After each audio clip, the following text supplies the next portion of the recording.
All right. I lost my faith and all I got was this podcast. We're back for episode 3. Now, we've had George's story going in his journey through Mormonism. And then second was my story and my story with the evangelical church and kind of the one that has fueled the rise of Christian nationalism in America. And now we are on to our third episode, which is about our deconstruction and kind of our journey since then, right? Yeah. I think kind of deconstruction, then we start talking a little bit, which we definitely got into, I think, the tail end of both of our stories, right? We talked about how our journey of faith led us out of faith. And also, I know we talked about like what we believe now and everything, but I know I'd like to talk just a bit more about that experience of deconstructing, what that was like. Maybe talk a little bit more about my experience with deconstructing, those things that I had to deconstruct once like I realized I didn't believe what I thought I believed. Okay. And then also the idea of like reconstruction after that, right? Because then I know for both of us, it was such a big part of our lives for so long, of our communities, of everything else. So that left, I know for me, like a lot of what ifs of what's next. What am I going to do? Oh, yeah. You know, how do I do certain things, especially like growing up Mormon in Utah, I had been shown one type of life, right? You know, like my whole life, like this is the type of life. And so I had started prior to leaving, I think, starting to think that wasn't for me, the idea of like marriage, kids, like I'd gotten on that train, but it started getting off of it before I left the church. Okay. But anyway, sorry, Okay. I went off on a tangent, but all that to say, just like that process of rebuilding, what that looks like, I think kind of feeding a little bit of hope into our conversation too. Yeah. I think that's really important. Well, I would say to that, the easy part, for as wild and as toxic and harmful as it can be, the easy part tends to be the faith that you grow up in. The hard part is the deconstructing part. That's right. when it really starts getting hard. You have to make some brave choices to step out from everything that you know. You've had your whole world basically collapse around you, and you're having to build from scratch, which a lot of people end up not doing. Right. Some people will stay in their faith for their whole life, not really believing it, or kind of just saying, okay, fine, this is just how it is, and I'll just kind of go along with it because it's easier that way. Yeah, I assumed that was my fate for a few years, like for many years. You mentioned I'd that, say, right? Yeah, like that was it. That, like, you know, I never really connect with it, but I do it every Sunday. My kids do it. They go on missions. Right. And I think part of one of my turning points was like, I got to look this in the face and decide if I believe it, if I'm going to do that. And I didn't, right? Yeah. But yeah, no, I think like a lot of people do that and get stuck in that. And I think, you know, there's more for them, I believe, right? Yeah. I wonder myself how many of the people I saw growing up were doing that. Yeah. And of course they get preached at from the pulpit. You're just a lukewarm Christian. You're just... spit you out in the mouth. Yeah. Yes. God doesn't actually... You won't actually meet God in heaven because you're not faithful enough or you're not devoted enough. Of course, you were okay with... You for a while there were going to accept that as your fate. Me, I had been preached so hard into the corner of you either do this all in or you don't do it at all. And I was all in until I immediately was not. Right. Yeah, for sure. And because I knew if I never wanted to do any of the halfway stuff because there really wasn't an avenue for that for me. Yeah. It seems like the Mormon Church does somewhat accommodate this, where you can be in it and you don't have to be radical. You don't have to be as extremely devoted, and it'll be okay. Is that true? I don't know. Sometimes I definitely have a difficult time as a human does, like separating out my personal experience from general experience for sure. I don't know that it's like okay, but I think it's like definitely a symptom of what the church is, especially the cultural aspect of the church, like we've talked about. I think there definitely is a delineation between Utah Mormon church and like more global Mormon church. I would assume, and I might be, again, maybe completely incorrect on that. But I do just think like the like the cultural aspect of it being so encompassing in Utah, especially when I was growing up, like just allowed for that a lot more, allowed that space, because it was just to relax and not have to be so vigilant about everything. Right, because it was so assumption is the word that comes to my mind so often. And I think that's where I was in that trap, because it was like I just like am assuming I'm going to be in the church. That's not a question, right? I project into my future. I think about it. I'm going to be Mormon. That's just what is. That's the way things are. Right. But for me, of course, I think it is a lot of experience. I don't know percentage wise, but there are a number of people who just like, that's the way it is. I don't really love it that much. It's fine. I want to be with my family forever. I want those things, but like, so they just stay in it in that lukewarm. That's where I thought I'd be. Yeah. And like, yeah. Well, I would say that with the evangelical church that I grew up in, it was a lot more hot and heavy. Yeah, for sure. But some of the other churches that I experienced growing up, the Baptist or Nazarene church, they really weren't. They were a little more what I would think is closer to the Mormon experience that you had. Yeah. There was a lot of traditional dogma, a lot of tradition involved in it, but really people just went on Sunday and came to the potluck every once in a while, and that was about it. It was just, the one that I grew up in was a cult. It was, you were in and you were in all the way. And you had to show your devotion. Now, what would they say that you had to sit here and pass a test for it? No.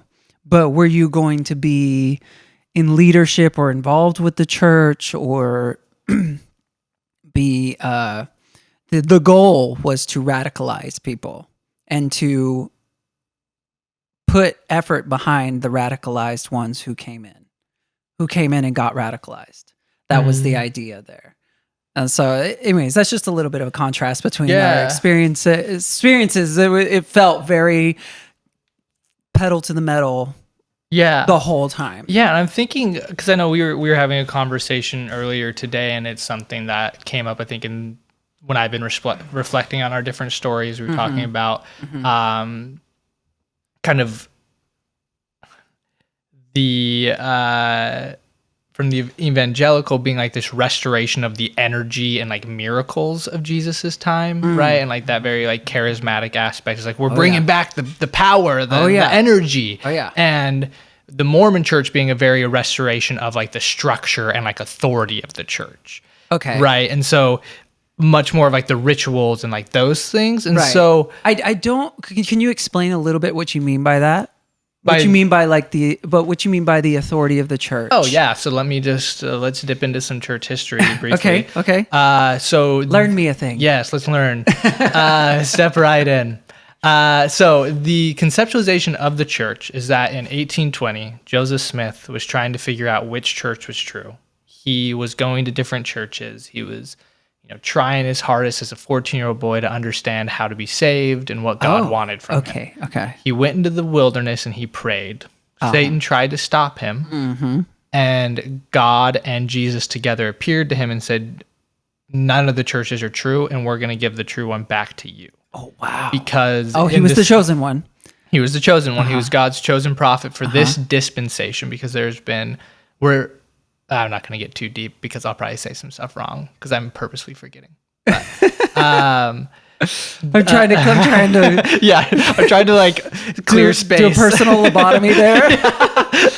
Much room in your brain has been taken up with religion. I know. I was about to go into like the 7 seals and all this stuff. No, yes. Once again, I'll say it wrong and I don't want to remember it. But, the amount of the Bible that is in my brain is too much. Yeah, for sure. But so he's bringing back Christ's church is the idea, is that when Christ was on the church, he called 12 apostles. He gave them power. He built a church that we get glimpses of in the New Testament, but we don't have the full understanding. And that's what Joseph Smith is doing. He's bringing that all back. And not only that, Jesus had what is called the priesthood, right? Yeah. That is the power to act in God's name and to seal things that you do here to be honored in heaven. That left after like Peter and Paul died, and the Catholic Church, which is like viewed very negatively by the Mormon Church and doctrine, like perverted things, right? And then God's power left earth for the Dark Ages, right? Yes. And then Joseph Smith brought so in the church's history, Peter, James, and John, I believe it is, appeared to Joseph as angels, and they laid their hands on his head. He had a lot of ghosts appear to him. A lot of ghosts, a lot of angels, now, a lot of things. Okay, I'm going to interrupt you there just for a moment. If you were diagnosing this and someone came to you and said, I have been seeing people and they've been talking to me, what would you say? What are those signs of clinically? So, and not only that, but I am Jesus and God's disciple here that's going to restore a church to the whole world and God's reign on the on the earth. What would you say to that? So this is either going to be a schizophrenia or a bipolar disorder with psychotic features, most likely. Okay. You know, I'm pulling from, you know, the experience that I have. Traditionally, schizophrenia does not present in the way that we anticipate it being with like, you know, CIA's after me, or like I'm seeing these things. Schizophrenia more often shows up as just like really uncontrollable disorganization. I see. In thinking and like in making connections. That can present with hallucinations and those things, but doesn't have to. And so a lot of times it is more of like a bipolar disorder situation. Bipolar, yep. That does have like more psychotic features that can include hallucinations. So like in a bipolar episode, which is, you know, mania is often one of like the telltale signs of it is grandiosity, is this idea that like things are so big. Like that's the CIA's after me. That's that kind of energy. Yes. So that would be, you know, the grandiosity of like, I'm the chosen one, like you said. I love it. But, okay. No, that's good. That's those are some of the questions I want to ask you, because you're making me do my DSM-5 practice here. I'm going ticking through the criterias. Well, I think it's good for people to realize that if someone in their own life came up to them and said this type of stuff, you would say, you might need some help. Maybe you need some professional help. And I think it's like something important to throw into the conversation too, is that like Joseph Smith's story changed and developed over time as well. Of course, there's legend, it's myth. He's building a mythology over time. I don't have it all like in my head, but I do know like his like accounts of the first vision changed and became more what they are today. And so there's that level of like, was there something going on with Joseph as like a person like mentally, or is there something going on with Joseph as a person, as a manipulator? Well, we can see it with like L. Ron Hubbard with Scientology, who is a man that we know existed. Same for Joseph Smith, right? We know that these men existed. Jesus, we don't know. Right. Or Jesus could be a conglomerate of certain amount of people, all these types of things. And then definitely the stories and the myths around it, the miracles and all of that are... Right. There's no firsthand accounts or any credible really source for any of that, but which a lot of people don't know. They don't realize.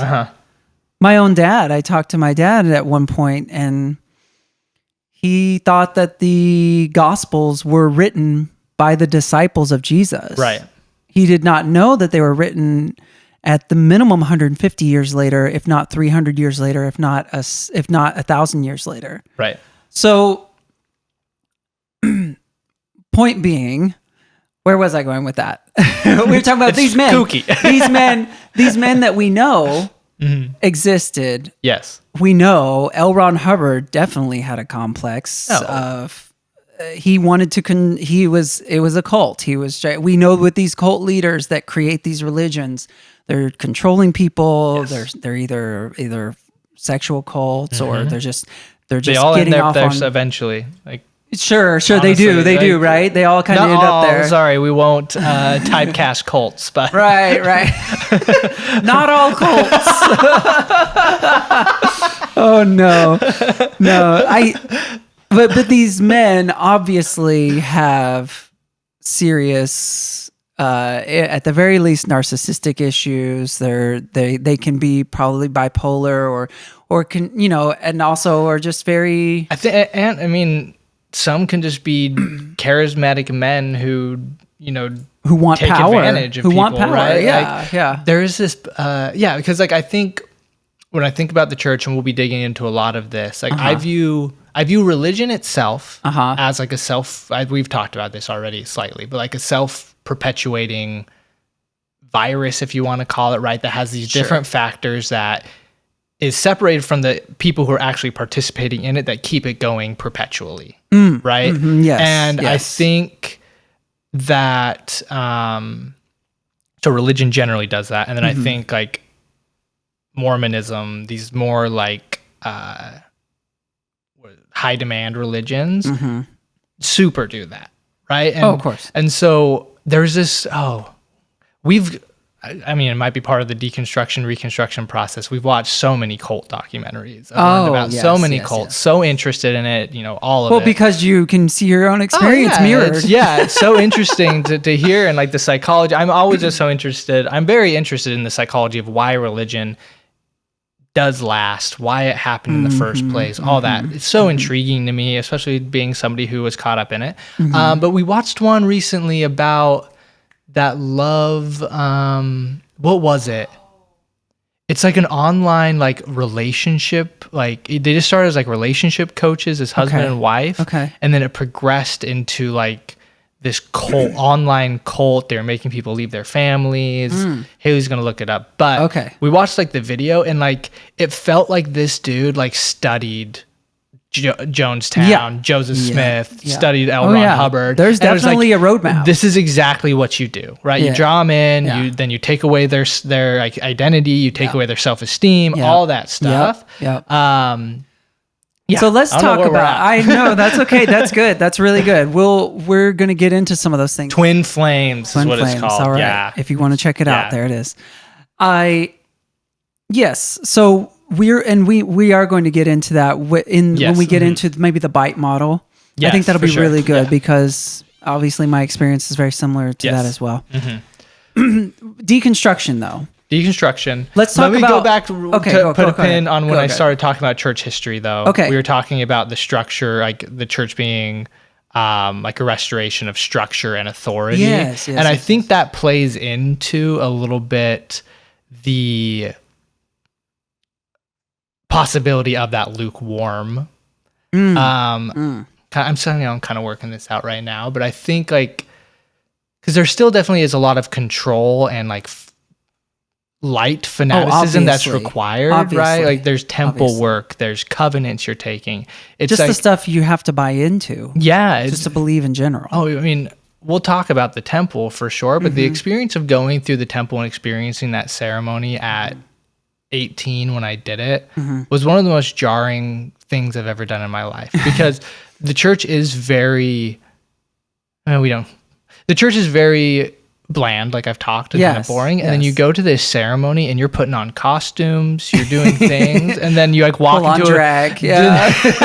You walk into this beautiful room and all the people you love are there, and they're like, "This is great, hon." You're like, "This is fucking weird." Yeah, but it can't be. You know what I mean? And so, I don't know. There's something, I guess, like a difference in there where that allows some of that space. I'm trying to. We'll loop back here, temple stuff, all that conversation. But let's get back to deconstruction. Yeah. Well, okay. Let's see. So if we go back to your story, yes, you got married.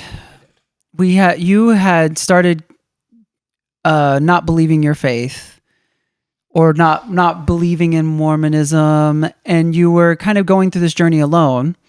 And then your wife, Haley, was also started going through this as well, right? Now, did she start going through it after you talked to her about this stuff, or was she going through it just kind of coincidentally in tandem? No, so I told her I did not have a testimony. We had like first Okay, I what told does that mean? Yeah. Does that mean I lost my testimony? Yeah. Is that what that That's means? yeah, for it's sure. Kind of like, oh, I lost my. Like, do you have a testimony? Because you have like testimony meetings monthly where like every member can get up and bear it. So I did share. So first I'd shared that I'd stopped paying tithing because I did conceal that for some time. Oh, you didn't tell her. Okay. And Oh no, he was cursing your home, Haley, without you knowing.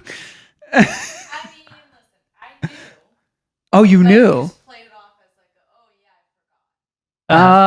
I forgot. Oh, okay. Oh, we haven't paid tithing in a while. Uh huh. Because Let's get on top of Yeah. it. Yeah. So I would handle that. Yeah. Kind of it's like a nonchalant.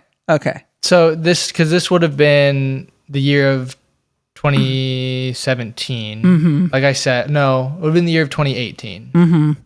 Because by the end of 2017 is when I feel like I was like, I don't think I believe this. I gotta try it out, and that's when I was very much like, I gotta figure it out if it is or not. Yeah. And I did. I was like, I'm gonna take a year off paying tithing and seeing if it makes a difference. Ooh, so yeah, see if it affects I was my doing life an at all. experiment. Uh-huh. I wasn't ready to share it. I didn't share it. And what did that experiment yield? Nothing changed. Exactly. You know, nothing changed. Of nothing course. changed. Of course. You know. Yeah, I didn't. Of course. I'd never had a testimony about tithing before. I'd never had one of those stories where I tithed and then God gave me a free car or something like that. Yeah, your Sure, paycheck sure. had like $20 extra that did something for you. I don't know the story Yes. to say. I didn't have Yes. one of those, and then I Yes. stopped paying my tithing, and I didn't have a negative experience, right? Yeah. But yeah, we were dancing around it, and but then. So Haley was aware I wasn't paying tithing, but then we had like a very upfront conversation. I said, I don't have a testimony right now. I'm still figuring it out. As I told her, I'm still going to try to figure it out, but right now I don't. And what I was don't believe Haley's reaction? She told me she was sad at that time. Really? Mhm. Yeah. Yeah, we still after that too, though, they had Come Follow Me, which is the church's reading schedule for the year. I'm not sure if they still use it, but it was at the time. Right. Oh, okay. So this is they release this per year so that you can Follow stay along. indoctrinated. Well, Pretty much, yeah. And it was a newer thing. It was it's Come Follow Me, New Testament. And so read these chapters, Yes, and then by the end of the year, you'll have yes. read the whole New Testament. Of course. And so we did that. We were doing that together. We started doing the Book of Mormon one, and that was 2020. We're doing the Book of Mormon. And then it was really the summer of 2020. Yeah, just a lot of the cultural things about Black Lives Matter. I think Haley's gonna come on here eventually and tell her side of the story. So Yeah. No, we're getting yours for sure. But that was a big piece, I know. And through her whole journey, I was trying to be very objective and not push her over the edge. So right, you weren't trying to say you shouldn't or you should. Yeah, I was very much I was. But what about what you were going through? So what about you? Yeah. So you had already decided how you felt? It's hard to say. It's muddled. It's hard to say exactly when I moved through different portions of it. Because if I take it way back, if I could step back a minute, because I've been thinking about it more since we've been talking about it. I feel like the first thing I deconstructed was the worldview of the church. And a big piece of that was the idea that that the church has fullness of truth and the fullness of joy is an idea. What does that mean? So Can you unpack that for a second? Yeah, the very thing I was talking about earlier of the church's idea of that it's God's church restored, it's Christ's church. The idea is that all these other churches that exist have pieces of the truth, right? They have some truth. Oh, interesting. But we have everything.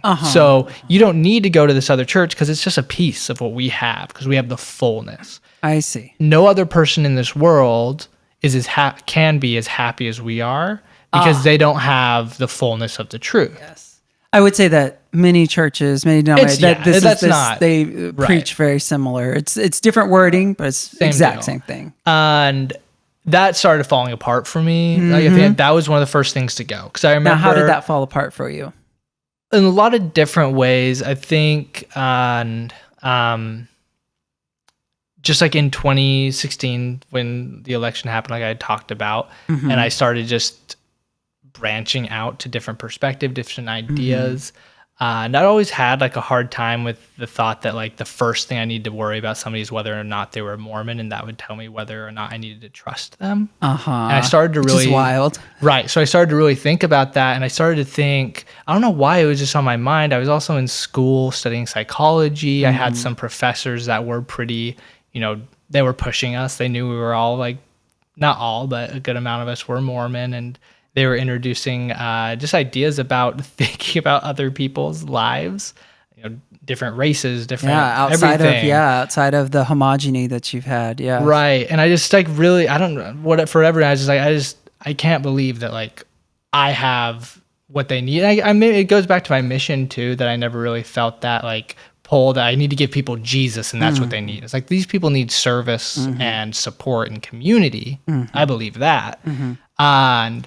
Well, and were you experiencing other people that were outside of the church that were possibly happier than people who were inside? Yeah. Maybe had more fulfilling lives. Maybe were living a little broader, more expansive of a life than you were. I mean, was that ever an experience for you? Or I don't remember feeling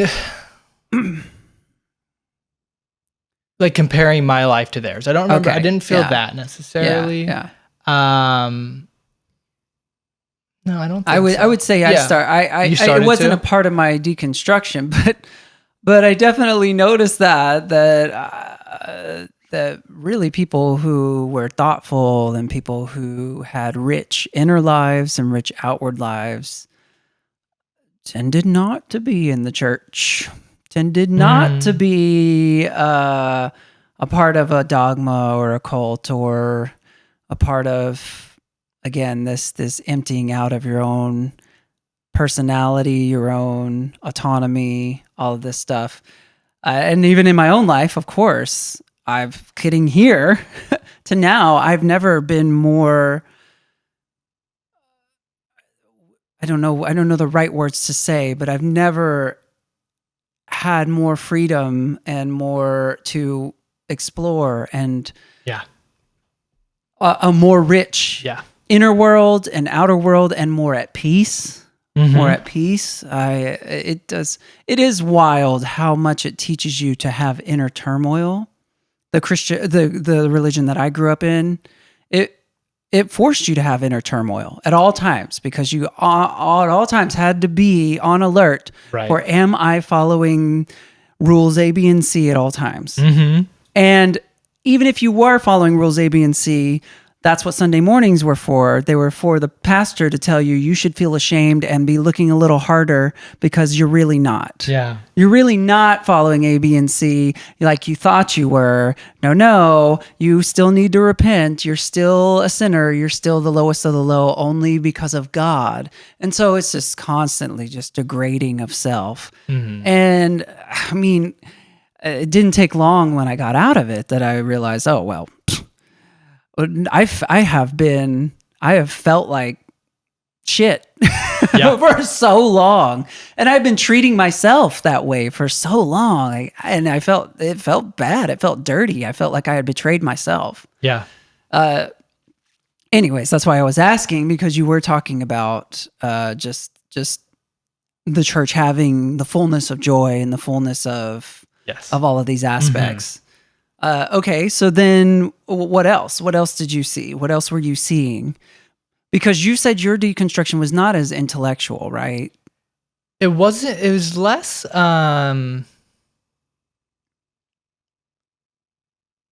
It felt. It did for me. It felt natural in a lot of ways. Like I feel like I connected with. I just started connecting with how I felt. I saw things. Okay. Right, and tried to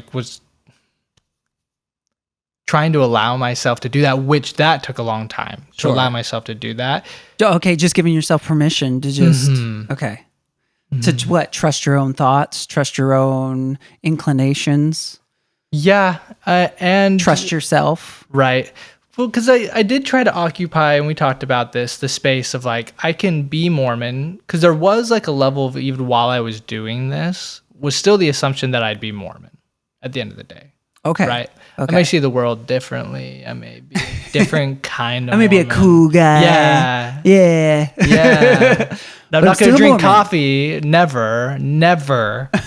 Never. But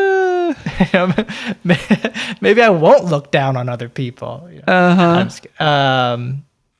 But so yeah, and even because I think a lot about, I know when Haley was like going through her deconstruction, we were going through it together.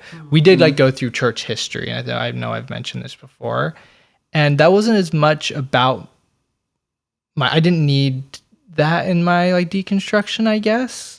Okay. You didn't need to really analyze these. Yeah, these I don't type like of saying things. I didn't need it. Well, I mean, what's your experience? It is a good one. Yeah, it just that didn't matter to me almost. It wasn't my deciding factor. I was almost like, I just don't agree with how it tells me I need to live my life. Okay, right? so maybe can I put it in this way? Maybe, Yeah, for sure. That'd be great. Was it that even if this God is real, even if this religion is real, I don't want to be a part of it because I don't agree with it. Yes, and ex facto, I don't think Joseph Smith was right. You know what I mean? Okay. Like Yes. ultimately, that's what Yes. that means. Like, Right. Like I didn't need to learn, and I have learned about him, Of course, being a predator and all those different things. Oh yeah. That I'm like, yeah. It always comes back to the sexual predation. Yes. And yeah, but going back, so there's a thought that I had lost. I was trying to regather. But one thing that I do remember kind of when I was trying to figure it out, I'm like, I'm going to try to figure this out. I started to, for the first time, try to have like a quote unquote personal relationship with God. Okay. Right. Which is something you're encouraged to do. Right? Yeah. Like have a relationship, speak Yeah. with him, like build your relationship. But it's still like we talked about last time, or we talked about when I went through my story. Mormonism hands you all the answers. Like, this is exactly who God is. This is what he is. Of course. We have pictures. This is who Joseph saw. And I started trying to do it differently. And I started doing it within the Mormon like ideas. I was still like praying. I was doing all that. But I feel like that unlocked something in me of what you're saying, of like it being more self-directed, it being more what I like think, feel, and all that. And I think that was one of the final things that was my like, okay, like I don't believe in this like static God I've been handed. Okay. So then what was the natural progression from there? That was where I went to, am I Christian? Am I agnostic? Right. When was that switching point? Or did you, because you're not a Christian now. No, I'm not Christian. Right. You don't believe in the Christian God. No. So when did you go, this God's not real? Or did it happen? Was it a moment? It is hard for me to find moments in my journey because it was so great. It was fairly gradual. Sure. Moment where I didn't believe in that God. Mm-hmm. I know that after we left, I don't remember exactly why I got it, but I got this book about Jesus that was by a yogi. Oh. It's like this volume. I don't remember where they are. I can't remember his From an name. outside perspective, that was about Jesus. Yeah. And I can't remember why I wanted that. But I feel like it helped me, it transitioned me to this space where I still feel I am. I think there is, I guess, like interesting,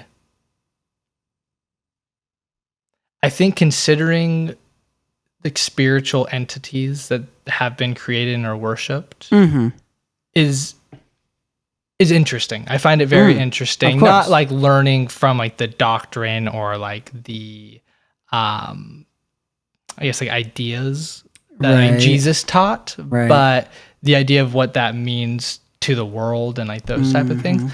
And so I remember like kind of learning about that, being like, I don't believe in Jesus as like the Son of God that died for me and is like an entity, Right. right? More of like an interesting subject. And that was like a turning point for me. And then I feel like I started viewing religion as that, and then eventually I gave myself permission to just let go of having it all. any ideas. Yeah. Yeah. Okay. Interesting. Mm-hmm. Interesting. Yeah. I mean, because mine was Yeah. It was, definitely an intellectual one. And I think because I had needed it to be, okay. because part of the programming was that if you leave the church, and they do this is the scapegoating.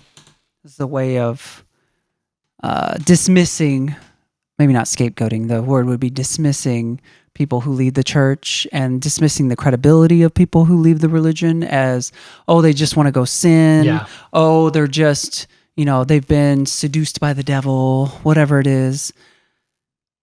They never really believed. Yep. Which in my case, I knew was not the case because I have anxiety about that one. Oh, yeah, anxiety yeah, about yeah. that one. Yeah. Yeah. So I can tell you from my point of view, my case was I was full on. Right. And I kept coming up empty-handed. And there I was, like I said, reading this Richard Dawkins book. I had read one that was pro-Christianity, The Reason for God by Timothy Keller. Timothy Keller is still a pretty prominent preacher in America. After 9/11, he grew to prominence in New York. And I needed it to be intellectual because it was part of me that said, it can't be because I want to be gay, Right. or I want to do all the things that you're not supposed to do, or have all these controls on my life lifted off. And I fully was. I was fully ready to commit my whole life to this because I believed in it. I wanted it to be true. I wanted the power of God to be true in my life. I wanted this magic that I had been told was real to be real. I wanted someone, an advocate for me, because life is crazy and hard, and people die for terrible reasons or no reason at all, and people go through suffering for no reason at all. It's extremely hard. Of course, I wanted an advocate, at least someone who was on my side up there in the supernatural, and I wanted to be on the side of good and righteousness and all the great things. And it needed to be an intellectual thing. So I read Richard Dawkins' book, The God Delusion, and I knew that what I'd been sold was not real. I knew that I had been sold stuff that could be easily disproven. That was the thing that really got me, is how easily it can be disproven by verifiable science that you can do your own self. It's not like it is a thing within the church, especially, to act like, oh, well, these science guys, they just make up all this stuff, and it's evolution is just a theory. Evolution is just a theory. When we can literally draw a line, not only that, we can watch it happen. Oh yeah. But we can draw a line so clear, Right.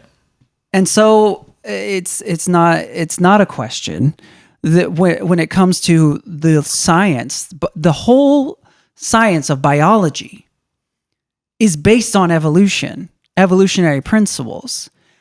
Our science of medicine, our science of that Christians are happy to take advantage of, is based on evolutionary principles. You can't just deny evolution and then go, but we'll take the product of it. We'll take what is proven to be the verifiable science that works from it and then go, but they made up the other stuff. No, you have the proof right there.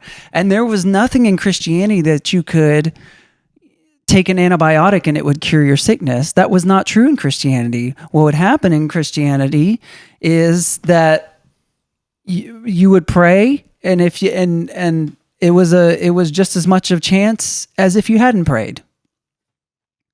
Obviously, there was no power behind it, but I needed that intellectual verification. And so that was really good to have with Richard Dawkins. And then came the other kind of vibes-based deconstruction. Okay. And really quick, I think you kind of what you explained there, talked through there, of needing to go about it a certain way in order to like answer the stereotypes about people who leave, right? I think that plays into my relationship with like church history not being a part of it for sure, because that is a huge deal. You're raised like anti-Mormon material is out there. If you get into it, and anti-Mormon material is history that is not curated by the church. That's what it is. It's what it is. It's what it is. Yep. And so I definitely think that plays super into why it was for me something I couldn't get into to be part of. And I think I was protecting myself a little bit in the sense that I was like, I don't want that to be the reason that I lost my faith, quote unquote. Right. So I think that was a piece of why I didn't take that route. Right. And I just want to say again, like, I don't say that because I think that's a lesser route. It's completely legitimate. Hell yeah, learn about the history and be like, this is not right. Like, that's definitely good. But that's why. And it's their program. There's our programming. There's a reason. There's a reason they tell you. Right, they program you to defend yourself from what's going to disprove what they're telling you to believe. Right. There's a reason they did that. There's a reason they did that to me. Yes. There's a reason because it's so easily disproven this way. And if you get a hold of it, then their game is over. Right. Their game is over. And so they teach you to like I'm sure we'll say plenty of times in this podcast, be your own prison guard of your brain. Right. And to lock yourself in and teach your brain not to accept anything that is contrary to the beliefs that you have, because that's the devil trying to influence you. These people that say that those things are filled with the devil, or they're being controlled by the devil. And obviously, one of my favorite words, sinister. It's very sinister. It's cult practice. A lot of it is. Yes. And it's very controlling. It's a way of controlling your mind and the way you think. Yeah. Yeah. So with your deconstruction journey, you said, I don't believe in this anymore, or you're getting to that point around that time. Then what did you do? What were you having to deal with? What was the deal? So when we took the steps, at that point, I felt just relief. Okay. I think so when Haley and I together, and that is a big piece of, I think, why is that it is us together at that point, because us not doing it together was definitely a part of why I didn't let myself go all the way with it, right? I had doubts, I had everything else. But I felt just immense relief at first. And then, I told my family, which I know I talked about. I'd say within that first year, I did feel, and this goes to the heart, like what's hard about it that I don't just think, which is very much undermined and not spoken about from the church's perspective, of course, because everyone that leaves is wanting to sin, is a lazy learner, as the current prophet puts it. And so they don't talk about how it's such a hard experience. And so I did feel like kind of the floor fall out from under me in the sense of like, now what? Right? Like what do I think about this? How do I move through the world? Who are my people? Like those questions did rush in, because I hadn't been doing that in those years that I was deconstructing my faith, right? I hadn't really been giving myself an opportunity to think of what else or what's next. Okay. And so I felt immediate relief once we did leave the church. We stopped wearing our garments. We got coffee 3 months later. It was a wild time. Of course. Crazy. Oh yeah. Really went for it. We were wild. Sinners. I got distracted by the coffee. What was I saying? Oh, just coming out of it. Yeah, you felt this freedom. So I felt you the felt relief. this relief. And then I yes. did feel crushing, I don't know, despair, uncertainty for a little while. About what? Through. What the hell do I do now? Like, yeah, you had your whole life mapped out before. Yes, right? I didn't love it all the time. I wasn't hyped on it, but I knew what the fuck I was supposed to do. Yeah, like have kids, like raise them, go send them on missions, keep going to church. I hated all of that, but I knew what it was. Yep. And so I felt now you have to think for yourself. Right. So I felt excitement, and it was a mix of excitement, but I did eventually start feeling like some pressure. And like, I think one thing that was really hard for me, and is still something I work through, is the idea of certainty, because the church was so certain. It said, we're so certain, you just got to be certain with us. And so now sometimes I have a hard time with being certain about really much of anything. Or I did went through initially, that period right? too, for sure. I'm just like, what is right? Like, how do I settle on a decision? And well, you start questioning everything too, right, because you kind of have to. Yeah. If this wasn't real, what else is not real? Right. What else in my life do I have to rethink? And sometimes it's a lot. I had to go through that too. I had to go down. I had to systematically everything in my life re-examine, because I had been told that was such a huge lie, such a huge thing that wasn't true, that how was I supposed to believe anything that I was told growing up? How was I supposed to believe anything?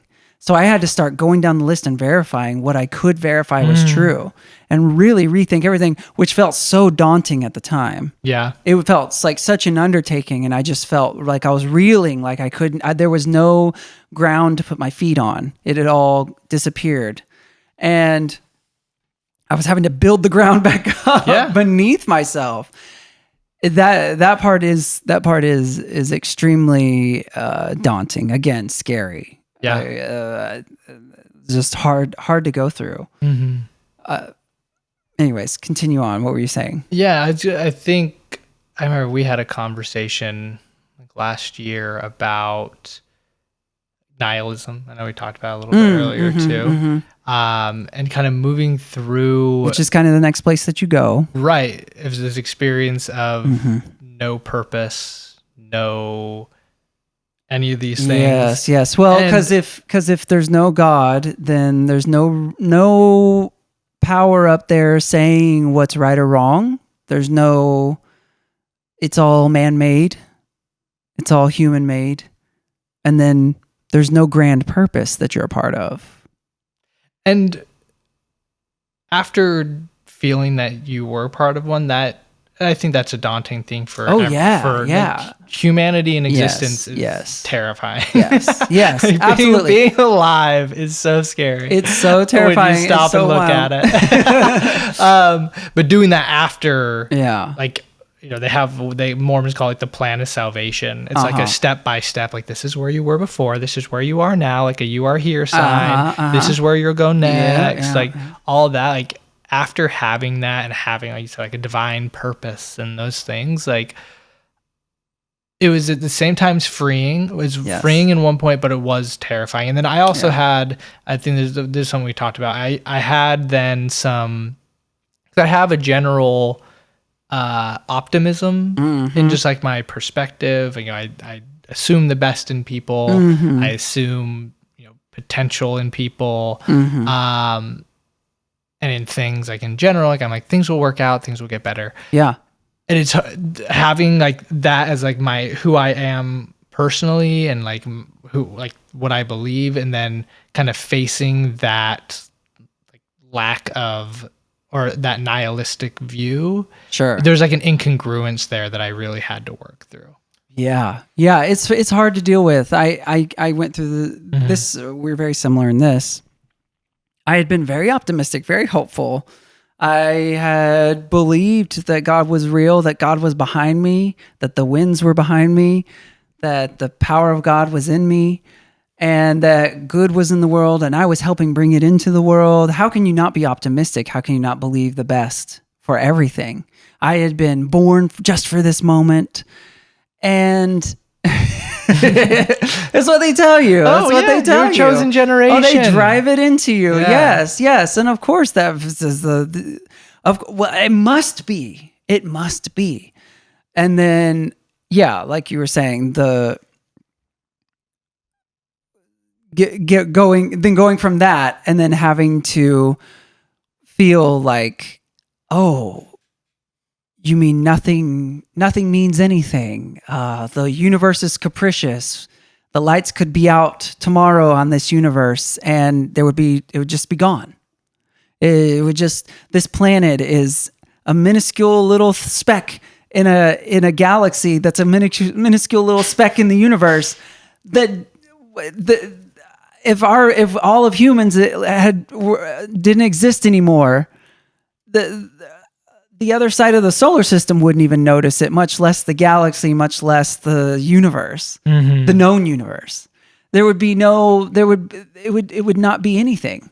And of course, how do you grapple with that, going from I am the pinnacle of all importance. It's all about me. It's all about me. And yes, and I am one of God's chosen people. This whole universe was made for me too. You literally mean nothing. Yeah. In this Yeah. in this universe. Yeah. And you are riding on a rock through space at 100,000 miles per hour. It's wild. How do you grapple with that swing? Right.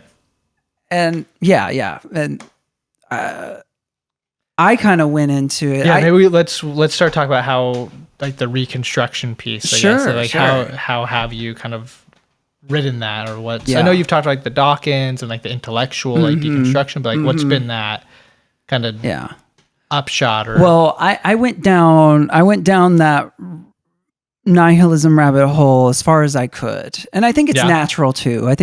You kind of have to. You have to explore the void. What I call the void, which is what I call the void is raw reality. Okay, it's the truth of raw reality that our ideas of good and bad are man-made. There's not some God up there that's a judge of right and wrong. The universe is capricious. It doesn't, if you do right or wrong, it doesn't care. If you live or die, it doesn't care. We are a product of energy.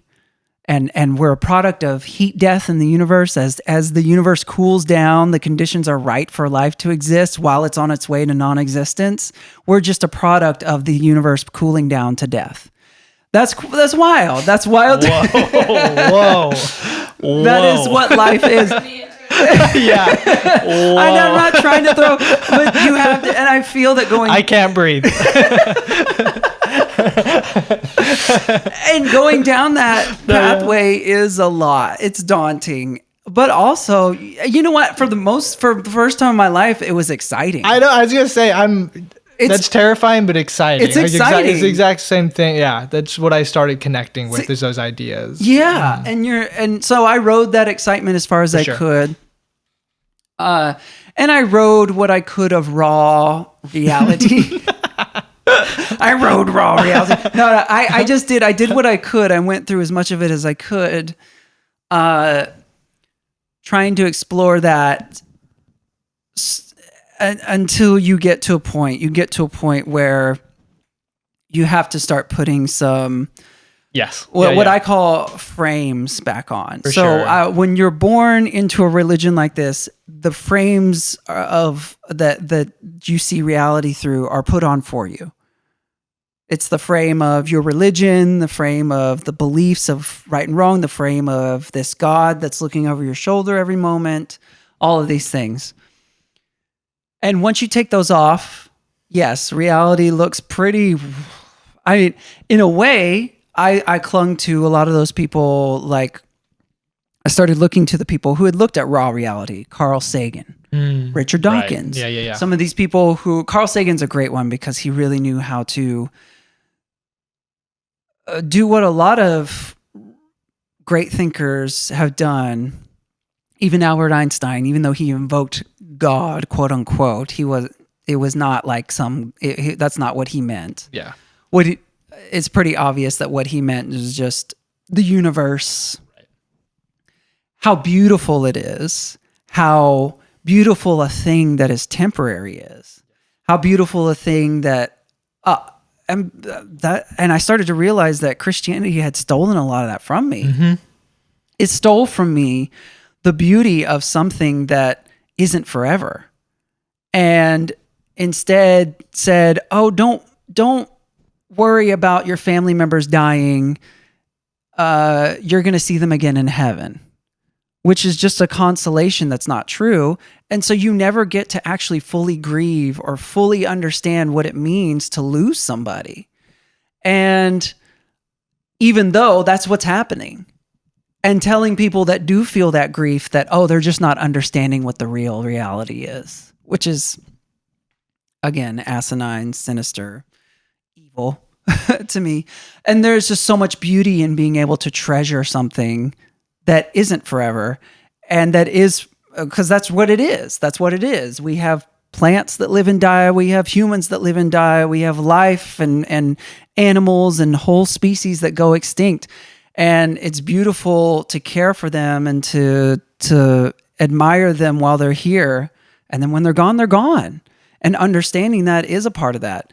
But it can get bleak. It can get bleak, because how do you go through life with none of this matters, but I got to go pay bills, but I got to pay taxes, but I got to go work a job, and also that you can come to this place, and I rode nihilism all the way to the place where I out-reasoned my own existence. In a sense, meaning that I do believe that our brains have gotten to a place where they can out-reason their own reason for being alive. What do you mean? What do you mean by that? I mean that because I can understand, because at this point in time, we have enough information that I can understand that my life really has no cause and effect in the universe. And as a matter of fact, I'm just riding this every day and barreling towards sure death. What is going to be sure non-existence?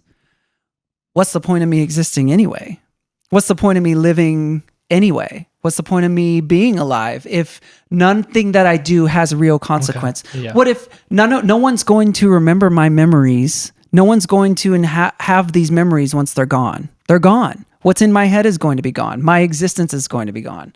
The love that I've put out into the world will be gone. Now, in the short term, of course, it can have an effect on future humans and future life, but eventually heat death is coming to the universe. And there's going to be no record that's going to last that any of this ever happened. So You might be tipping me back into my nihilism.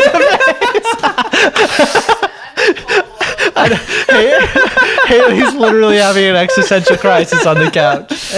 Well, and I know, and this is what I understand too, is that this is why I have a lot of sympathy for people who don't want to really face that. Yeah, mm-hmm. Absolutely. Because that's a whole lot to face. Yeah, that's a whole lot to face, and I could very well reason that, and even then this is where I go beyond that, just to take you a little more down that road. We're already here. Not only that, but my existence requires that I consume resources that other life does not get to have. And so other life suffers because I even exist. And so this is where the monks go and they say, oh, I'm only going to breathe air and not even eat food because that would be causing suffering in the world. You can go that far with nihilism. And so then I thought, oh, my existence is a trespass on other people, on other life. Wow, okay. And so if I was going to do the altruistic thing, I would end my life right now and make room for other life not to suffer. Which is it's a dark place to go.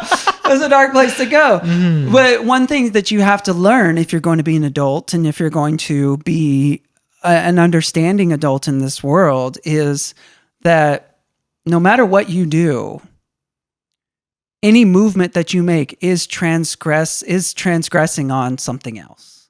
And you're going to have to come to terms with that. You're going to have to accept that. And if you're going to keep living, you're going to have to try to do what you can to lessen suffering for others. And accept that part of what you're doing, I ate meat tonight a life had to be taken of another species for me to survive. Even if you want to say vegetables or plants, I mean, there's people who believe that, they feel those things too, but So where did you go after you got to Yeah. those depths? Like where do you go next? 'Cause Well, you're still here. I floated for a while. I am Yeah. still here. I floated for a while. I had some things happen in my personal life that really led me down a deep depression, and I did consider suicide for a long time. And it was just because I just had some really depressing things happen to me and in my personal life. This was not exactly with my faith journey. And I felt like because I knew what hope and optimism and a fervor for life felt like, I knew that I knew what could be as far as my mental state. And I had fallen down really, really deep into a hole. And I knew I was going to have a very long climb getting out of it. It was a very long sustained, it was 5 to 7 years of deep, massive depression. I had made a plan to kill myself within 5 years, those type of things. And, that was all hard to go through, but I kept, because it can be hard. It can be hard when you don't see a future, when you don't see any next step for yourself. You feel like, because my whole religion had been taken out from under me, and then because of some things that happened in my personal life, everything that I loved had gone from my life. And so then I was like, I don't even have anything to love anymore. And I really had to cling to anything that I could and start planting some seeds. And through that, when going through that, I knew, I was like, you know what, you can be brave and you can at least try all these things. Try to plant seeds that are going to grow, and it's going to take a long time for them to grow, of rebuilding your life, and see if they grow and see if it's worth it. And now I've gotten to a place where I have watched those plants grow around me, and they're so beautiful. I have been able to cultivate so many things in my life that I love, and my life is more rich now than it ever has been at any point. And yes, there's things that I go through. I have depression still at times. Of course, everybody does. And I still have things come up where, dang, that was really hard to lose all of that. It was really hard to lose everything that had made up my world and to have to start over again. But I did. I started going. And then I realized, okay, you can't, to function in this world, if I'm going to keep going, and if I'm going to see beauty in these things that I'm growing around me that I'm doing, not God did, not in, by the love that I'm putting out and the relationships that I'm building and the people around me who loved me back, beautiful, amazing. If I'm going to live in that and keep living that, then I'm going to have to put some frames back on my experience. Yeah. I'm going to have to walk through this world. I can't walk through this world just having to say nothing matters. There's no reason to hope. There's no reason to believe. But I get to put the frames back on. Right. I get to build the frame. I don't have to build this frame. You're great with a hammer. There you go. I'm a good handyman. I have to build a framework that I can live with, that I can work with, that I think is beautiful to look through. Yeah. And whether that's, hope, which in raw reality really doesn't have much of a place. Maybe it might have some help in your survival, but even to think about it on the terms of survival, that we're all just clawing to survive, is a little hopeless. Yeah. But believing that in things, believing that there can be better, even if you never see it, which is really hard, but it can birth beautiful things. And realizing that I am in a brain that has evolved over millions of years to need relationships, to need love, to need connection, has at least a big part of it is an engine of emotion. I can't just be a fully intellectual person walking through the world. I have to be an emotional person walking through the world too. And I had to put those things back together because nihilism, going down that road of hard nihilism, is a very intellectual journey. It's a very cold journey. Yeah. And if you can take it, go down it, but don't stay there. Right. You don't have to stay there. Yeah. And I started to shave off the sharp edges that I had gained, because I had gained some sharp edges. and From your time in nihilism. yeah. And I think like I don't know if I'd say, I wonder if it's like a requirement per se, but kind of stripping it back the way you do, like to that stage of nihilism, allows you to then have the space to put those frames back on, right? That are yours. Yeah, because how can you do it if you haven't stripped off the frames from before? Yeah. You can't really realize how much was put on for you. Yeah. How much was painted over the world for you. Mm-hmm. And I don't want somebody else's painting interpretation of reality. I'm a creator. I'm an artist. I'm going to put my own on it. And I should have that right as a living conscious being in this 100%. Wild universe. Yeah. I at least have that right. Yes. Yeah. So Amen. Amen. Amen. Amen. So yeah, Oh, so yeah. I that was, and part of that reconstruction is just I also was checking back in at all times. I have done this, I still do it, is checking back in with the religion that I came from and the beliefs that I came from. Just like the state of them. The state of them, what's being preached, what is the newest apologist saying about how God is actually real. Yeah. None of it, however, holds up. Right. None of it has any credential. I've heard it all at this point, and who knows what we'll hear tomorrow, but Yeah. I've pretty much heard it all. I can't say I've heard every single thing, but goodness, I've heard all the big ones, that's for sure, and even a lot of the small ones. Uh-huh. And that's part of putting the reconstruction too, is going back and going, oh yeah, yeah, no, I really don't believe that. I really not a chance, as they would say, not a chance in hell. I am going to believe that, or believe in hell, or some spiritual war between, with the trumpets blaring and the dragons and the Were there dragons. Were Oh, there the dragons. Well, Were there no dragons in the war in heaven? There are hints of dragons. There's like the 7-headed beast, or the multi-headed beast, which they say is like an old Greek idea of a dragon type thing. I guess maybe I'd go back if there were dragons. Oh yeah, dragons sound fun. The magic is still fun. Mm-hmm. If only it had been a cool magic like Harry Potter or something, or Dungeons and Dragons, wizard sorcery type thing. But it's kind of a lame magic. It is, unfortunately. It's kind of a lame magic system. It's just more self-suppression. Yes, and begging.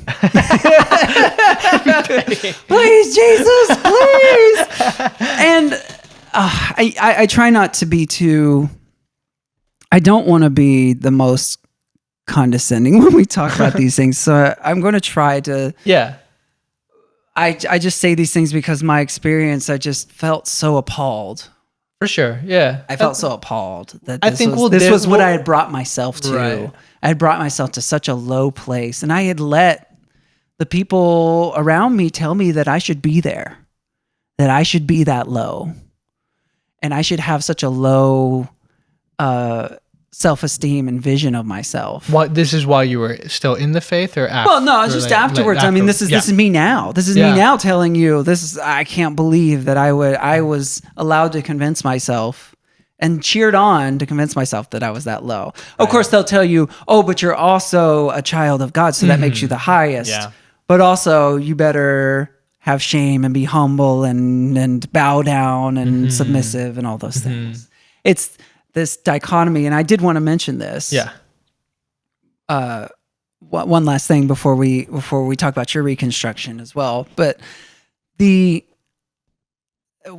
talked about this on the car on the way here, that there is this weird dissonance and dichotomy, this logic rigmarole, where they try and tell you, oh, you're going to be more free than you've ever been in your life if you submit to this authority.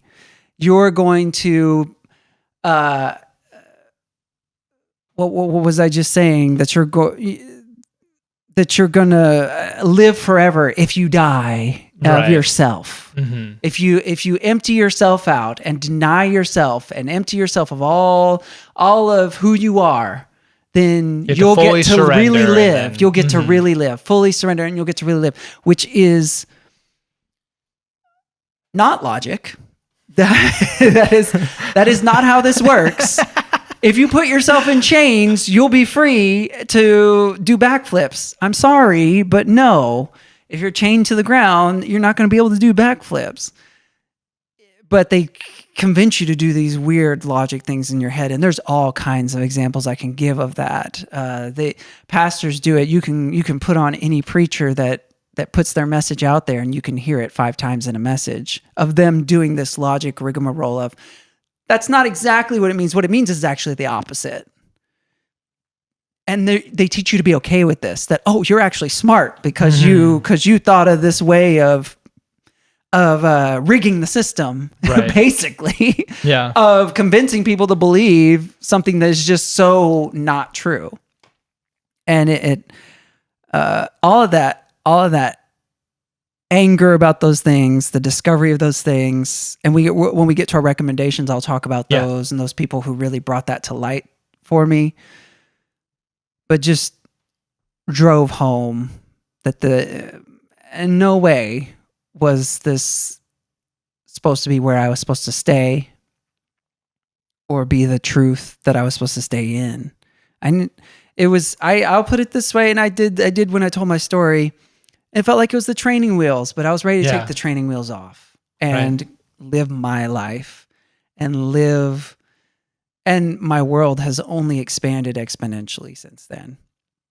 And wow, now I feel like, okay, I like, hallelujah. Yes, exactly. Okay, so your Reconstruction. Yes. And then remind us, because I've been out for close to 10 years now. Yes. I would say 10 years. Mm-hmm. You've been out for how long? Almost 4. Okay, so yours is a little shorter. January. The official. Yep. I call it January. That's when we told our family stopped wearing garments. Yep. Would have been then. Yeah. So yours is a little different. So you may be even in a different place. Yes. Definitely still processing. I'd say still working through. And I think that's part of why I'm really excited for this space, because I feel like it's helping me along that process to process, to speak it out, speaking my story out, speaking my experience out, looking at how I related to the church. I'm still very much in the process. I think things that stand out, of course, like the nihilism, the certainty idea. I think I have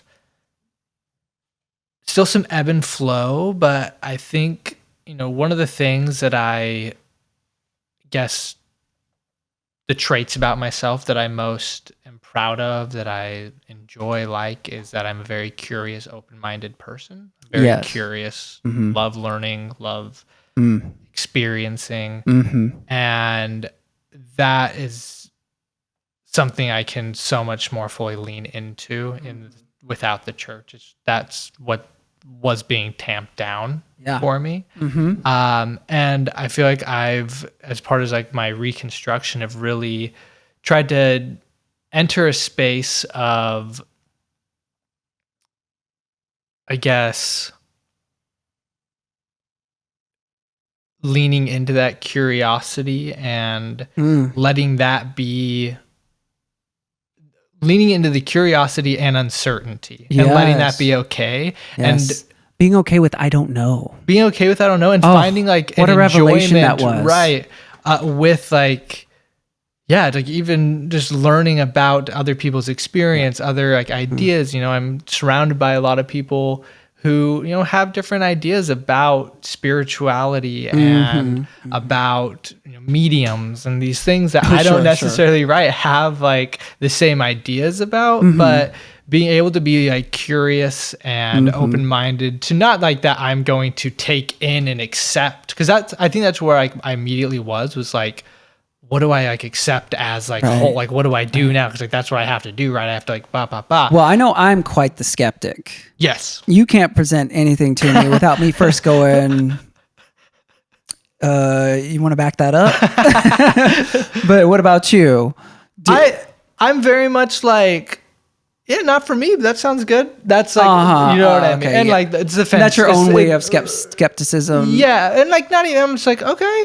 I'll listen. Yeah, I'll listen to anything. Of course, honestly. Of course, yeah. Well, I'll listen to anything. I've grown tired of listening to a few things. Yes, let me tell you. Yeah, I have a list, but I'll listen to a lot of things. Sure. And yeah, and like not even. I try not to. I don't want to have like this like better than like that's cute, but like I'm better than or whatever. Sure. But like yes. That's just been like a big part of where I've ultimately settled into is allowing myself to experience and learn. 'Cause I do think, you get to the nihilism of like the purpose of what's going on. Sure. If we get it down to just like the psychology of experience, like I think I just want to experience as much as possible. Yeah. Right? Yeah, I got a short little life. Yep. I love it. I just want to experience as much as I can. Oh, yeah. And maybe it doesn't. I want to squeeze the good out of it. Right. Maybe it doesn't have to have a purpose. Right. Sure. Which can, and I think I personally go in and out of that. Of like, I mean, I don't need a purpose. That's fine. And then I'm like, fuck, it'd be great to have a purpose. It'd be great to have Sometimes it sounds fun. Yes. But then you have to realize that you have to give up your autonomy for that. If it turns out that you have a purpose that was not your own, that you did not create, then you're not the one directing your life. Yeah. I don't know. I don't know that I like that. I don't know that that's a feeling that I can get behind. And then also you'd have to, of course, there's the backing that up with some proof, but also just the idea of it. Yeah. I don't know. For sure. Maybe. I mean, maybe, but even if there is some, if there were some smarter intelligence up there that had designed something for me, I don't know that I'd feel good about living that out. I think I would kind of be, I don't want to be your little robot. I don't want to be your little automatron that lives all the marking points that you told me I'm supposed to live. Yeah. No, I think it's much more exciting that I don't know what the future holds. Right. I don't know. And that's the thing that the religions that we came out of, they don't let you do. They don't let you say, I don't know. There's no space for that. You're not allowed to say, I don't know. Right. Right. And I think, I guess the last piece of the deconstruction process, I remember those years leading up to 2021 was official. I feel like I became reclusive. I was collapsing in on myself. Right. Okay. Wasn't great mentally, right? Everything was going on. I felt separated. I was confused. Okay. Just isolating myself. And I remember, I think that's been one of the best parts of this whole process is finding new community. Yeah. And it's a big part of it too. Is even going out to Baltimore, right? We're still Mormon. And there's this big idea of persecution, or there was my experience, or the idea that the world's gonna think you're weird and persecute you. And all this when you stuff. go out into the world, weird, right? Well, I went out to Baltimore, and everyone was so fucking nice to me. Yeah. They would just be kind of oh, you don't drink? That was it. Because I'd be oh yeah, I'm new. And what should I do? And oh, there's this winery, there's all this stuff, and they'd get 5 minutes. I'm oh, I don't drink. Sorry. And that would go, but everyone was so nice to me, all this stuff. And I just they didn't know what Mormon was. They didn't give a shit. Right. And so that was a turning point, but just this idea that, yeah, the idea that the world was going to be scary, Uh-huh. that I know I felt like unprepared for, like I was behind. I felt that. Oh, yeah. But then Haley and I just started like talking to our neighbors and Mm-hmm. like talking to a friend at the bakery that led to a performance with you. Mm-hmm. And we just were surrounded by people that have really, you've taught me so much, and not even just like taught me, but have like affirmed me and given me like. I'm not over here lecturing. I hope I'm not over here lecturing or something. No, but I'm like taught by just like the way you live your life too. Oh, okay, You know I get what you mean. Like Yeah, not like yeah. you're like teaching me lessons, which Yeah. like you've taught me, like you've given me Richard Dawkins. You walk me through things. Yeah. Well, we help each other. It's Yeah. good. It's good. I appreciate that too. I feel the same way. We help each other on that. Yeah. And I think that's been. Maybe we can start moving to recommendations. Yeah. You want to? Yeah. Let me. So Go ahead. Finish up what you were talking about. So my recommendation, like honestly, Uh-huh. is not a book or, I can bring more of those, but is like, there's a lot of training in the church that I think in a lot of religions that you're going to go out into the world and it's a scary, lonely place that. And, I think religion, we can get into the theories of why religion happened and why it persists. But I think one reason is that for whatever reason, back in like human history, allowed for like large communities to build around like singular ideas, right? It gave people, it allowed them to build those pyramids. It allowed you, right? Like, Sure. It gave that idea. And so, I do think there is still like some difficulty in building community outside of that. Like culturally, we're still figuring out how to do that. We're in the infant stages. Yeah, we're figuring it out, and that is like scary. So I want to like mention that, but communities out there. Oh, right. yeah, And yeah. so that's definitely like my recommendation when it comes to, going through, even if you're not at the point where you want to leave the church, but like you're just having questions, whatever it is, like you don't have to do that alone. Yes. And It can feel very isolating. right. There are so many people out there, not even, like talk to your neighbors, like get to know people around you, because even though the world is the way it is, like there are people out there you can connect with. And that connection, I think, helps this process so much. So It helps people, and it helps you have a wider worldview. right. Just getting to hear other people's experiences was such an eye-opening thing for me that I did not get in religion. I really did not get that, because it's about being homogenous. Right. And it's about you not having your own personal experience. It's our collective servant experience. Instead of getting to hear other people's views, points of views about the world and life, just hearing that will really reveal so much more than almost anything. Yeah. To me, it'll switch on some lights. It'll switch on some, you'll think, oh, okay. I get it. I get a lot more now. I understand a lot more of just the way things work in the world.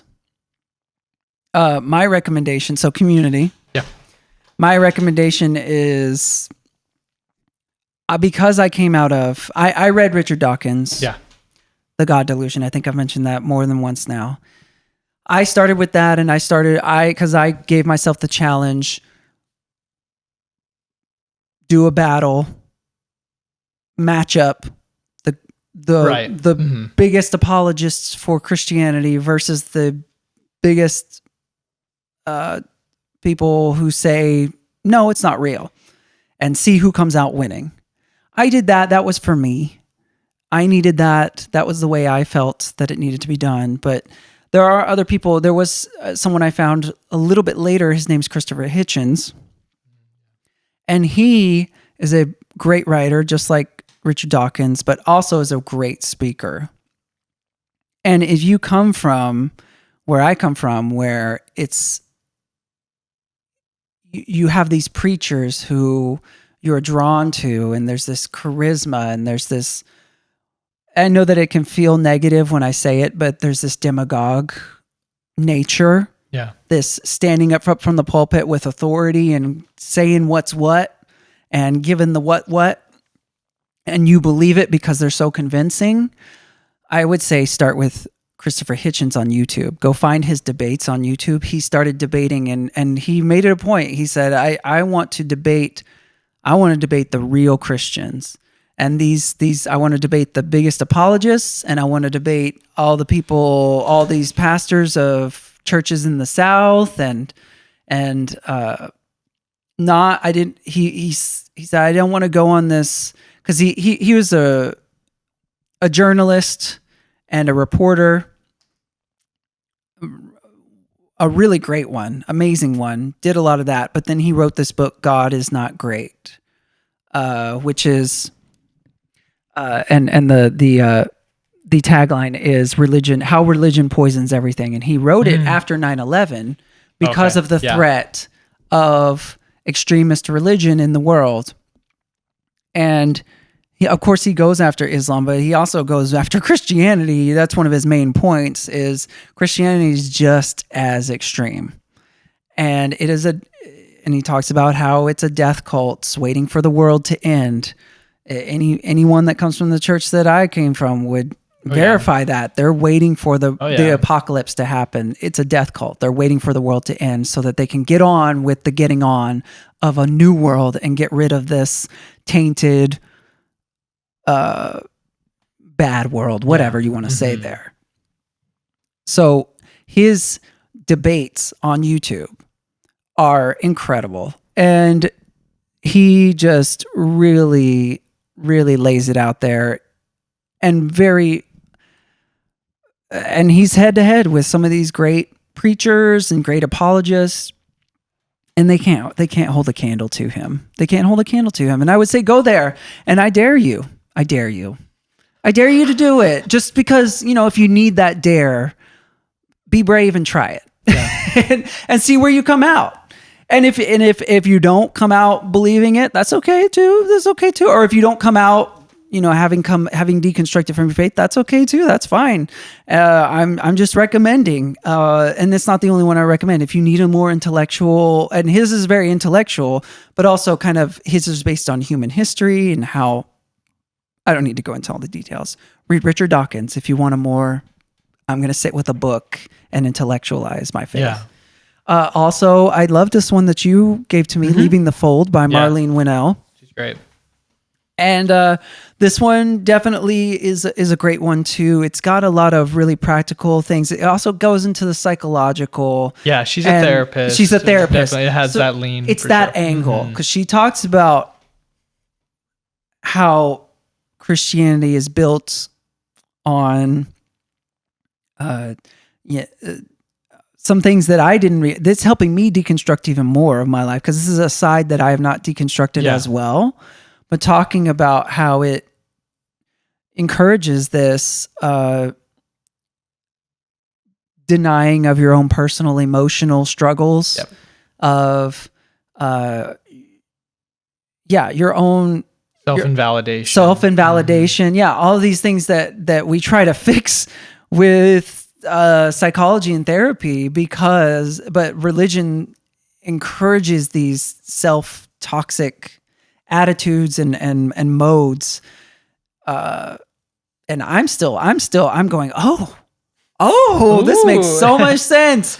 That happened to me. Yeah. And that explains so much of why I am the way I am. And okay, maybe I can have a healthier relationship with myself and with the world, understanding that now. And it's helping me with that. So I highly recommend that one too. Me too. That one's really helpful for me. And same thing. And like processing more of like the psychology of how I'm still stuck with those thinking patterns or those like just ingrained ideas. I know one of the things that she goes through, and we'll definitely talk about more, is the idea of like inner child work, which is something that I had not broached as much, but I find... I want us to have a whole thing on episode on this, or at least touch on this in another episode, because I need to understand it more. But go ahead. What were you going to say? No, I just think that it's especially with twofold, growing up as a child in a religious environment, with some of the things that we've talked about in our stories of feeling not emotionally supported at that time in your life, right? And then also the way that the church, Christian doctrine a lot always encourages like being childlike is thought of as like a great thing, but it more encourages like emotional immaturity in a lot of ways. And so absolutely. Inner child work is a way to almost, once again, like taking a little bit more control, like your own like self-determination or it's like it's not up to anyone else, but going back and trying to slowly, hopefully heal some of those wounds from childhood. Through like mindfulness and different practices to kind of identify how you see that child, who is that child in your mind, how do you see that, or how do you experience that child when you reflect on them? And then, you can do like some personal things. And of course I recommend therapy as well. Amen. Oh, there you go. Well, it's a little backdoor recommendation to put a little cherry on it. Yeah. On the Reconstruction idea. Yeah. Where I've come to is the moment that we have right now, this second, this moment, right here. Here's another one. Just keep coming. Keep them coming, first of all. But second of all, I'll take another, please. But second of all, this is what we have. This is all that we know that we have. Yes. This is all that we can bank on, is that I'm alive right here in this moment. I don't know about tomorrow. I don't know about next week. I don't know about a second from now. Being mindful and being present in the moment and being fully in the moment is the most alive that you can be, I have learned. And so juicing every moment, I like to say like juicing every moment for as much as you can get out of it, as far as meaning you're fully present in that moment. You are fully there for what's happening right in front of you. What's happening now is the most joy in life that I've been able to squeeze out of life. So I would recommend that for anybody who's looking for something to hold on to. And maybe you don't have a lot around you that you feel like that, but even just being present and recognizing what is around you that you may not even like or may not even find joy in will help you find that as well. It'll help you. You can. There's so much richness. And I think when I was in religion, I passed over so much richness in my everyday life because I was supposed to be focusing on this some beyond. I was supposed to be focused on some heaven that I was going to get to someday, some eternity where I'd have a chance to think about all these things. And I was letting my life pass me by. And I was not being in the moment like I should. And so many things just weren't given the presence that they should be given because I'm taught to think about this new kingdom that's coming after Jesus comes back or whatever. That would be my recommendation. That would be my number one recommendation for anybody. 100%. Okay, George. All right. How do you feel about it? I feel good. All right, that was good. Okay, so that's right. that's our third episode, the Deconstruction and Reconstruction journey of George Winifred Alexander. You're just Winifred now. Winifred Alexander. Winnie. And Micah Herrera for I Lost My Faith and All I Got Left. All I Got.